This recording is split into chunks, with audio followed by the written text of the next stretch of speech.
So we're making raised beds, and this video is going to show you how we do it. So I'm beginning by showing you the finished product. The raised beds here are about 4 feet wide and 10 feet long, and this is all made from cedar wood. So I want to point out we've got these are 10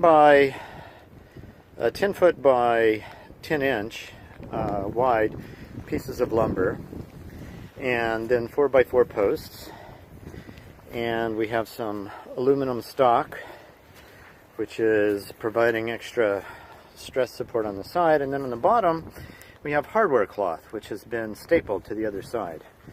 So, and you can see the hardware cloth sticking out a bit as we've wrapped it around and cut it and stapled it down. And some of these have been sitting here for a while, so the grass is starting to grow through, but they're all going to be filled very soon. So I'm going to show you in a series of videos how exactly we put it all together. So this is where we're putting it all together. We don't have anything fancy, no table saw or anything like that. But I've already cut the wood. So what we have here are enough wood to make one bed, and the posts are sitting over there. So we started off with 20-foot long posts, and so for our purposes we have a 4 foot by 10 foot rolls of hardware cloth.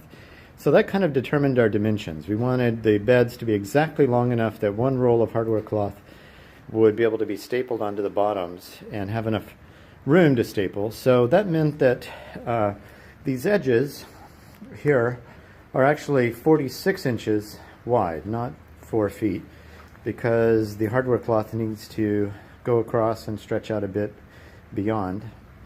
And the boards here are 10 feet long, and they're actually 9.5 inches wide.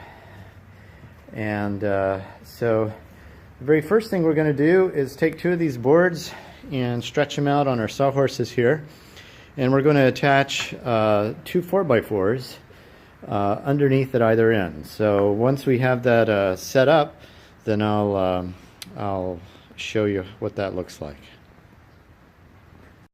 Okay, here's our beginning setup, and so we've got our 2 long boards here. All of our boards are slightly warped in one way or the other, so we chose an orientation where we would have a fairly tight connection in the center here, as opposed to a gap. So there's a slight gap on the ends, but not in the center. And then we've used one big clamp to really hold them tightly together. And we've drawn a tracing on this side to show us where the outline of the 4x on the underside is. And you can see we're using drill and screws, and found it's very helpful. These are exterior grade deck screws, and these are 3 inches long. So these specifically are 10 by 3s, and we find this torque head is very helpful. Makes it a lot easier. So and then we're just going to drill, I'll come back after we've done it, but we're going to drill probably about 8 screws per section here, avoiding the knot hole, of course. And then we're going to do that to the other side. So when I come back next, we'll have done that, and we'll have flipped it over, and we'll be starting to put on the short sides. Here's what it looks like after we've screwed it in. Now, in this case, we had a big knot hole here, so the pattern of screws had to accommodate this, because you won't get any structural support if you drill through that, and it's also can be very hard to sink the screw in there. Try to stay flush with the board, and the staggered pattern here is to avoid splits. If you were to go just like this, then you'd be more likely to get a split forming in the wood. Similarly, we try not to go right in the corner there, because it's more likely to create a split in the wood. So this is what we've been doing. Maybe more screws than are absolutely required, but better too many than too few. And you can see the rough lineup with the 4x underneath. And in our case, our 4x4s, because we were cutting them out of a long piece, we were trying to make them all be about 19 inches long, because that's the actual width. This is two 9.5-inch pieces, so it's 19 inches total. But as it turns out, all of the pieces usually were a little bit short or a little bit long. So when we're laying this out, we decide which side is going to be flush with the ground. And in this case, sometimes there are knot holes on the board, so if there are, we try to not have that be on the ground. In this case, we decided that this end would be on the ground, so it's perfectly flush here. And this side, which will be on the top, there's a bit of an overhang here, and we'll be consistent with that all the way around. All right. So just a couple of comments about this centerpiece. So this is the last thing that we do before flipping it over. This center strut, we do take care to measure it very carefully because it needs to line up exactly with the one that's on the other side. So we take measurements and get this exactly in the center and line it up carefully. Also at this point, when we got to doing this, we found that these two boards were not meeting entirely flush. This one was kind of up higher and this one was lower, so we just pushed them together before attaching this. So once we tighten this together, then we were able to keep these two boards nice and flush, so that whenever we drill the post there, then that's going to keep them together like that. And again, you see we're keeping this side is the side that's flush with the ground. Okay, now we're showing you the attachment of the short sides. So you can see we've already got this all clamped down.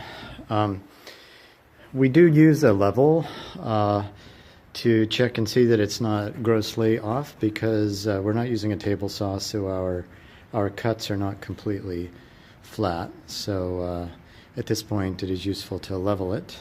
So you can see we've clamped it together really tightly. We also decided which side we wanted to face the earth and which side would be facing out, and oriented our boards accordingly. And we have a line drawn across as a guideline, because this is where we're going to be screwing in, so just as before. Okay, we've now attached both sides, screwed on tight, and we have the two long sides that have been assembled. So we're just going to lift this up and cap it. We're not going to move what's on the sawhorse, is going to stay.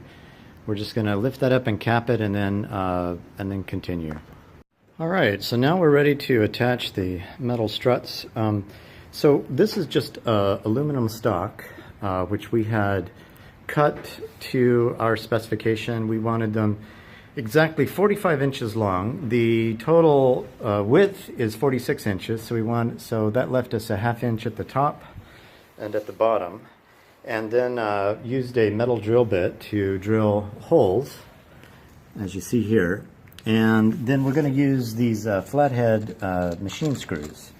So they're flat-headed, since we're going into aluminum stock here. The wood screws we were using wouldn't work as well, since they have a conical side.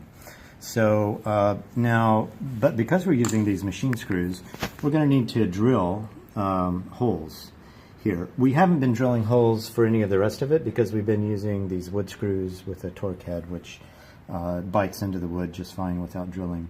But in this case, we're going to pre-drill our holes, and then we're going to drill in these and attach our support struts. This is the final phase taking place as we speak.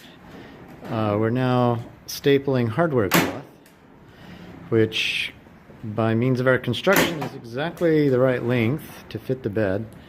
We're going to cut it here so that we can then fold this down and staple it onto the sides. And this will keep all the little gophers in particular. We have lots of gophers, and so the gophers are not going to get up into our raised beds. And this is it. We will then flip this over, because this is the ground side, and fill it with soil, and that's how we made our raised beds.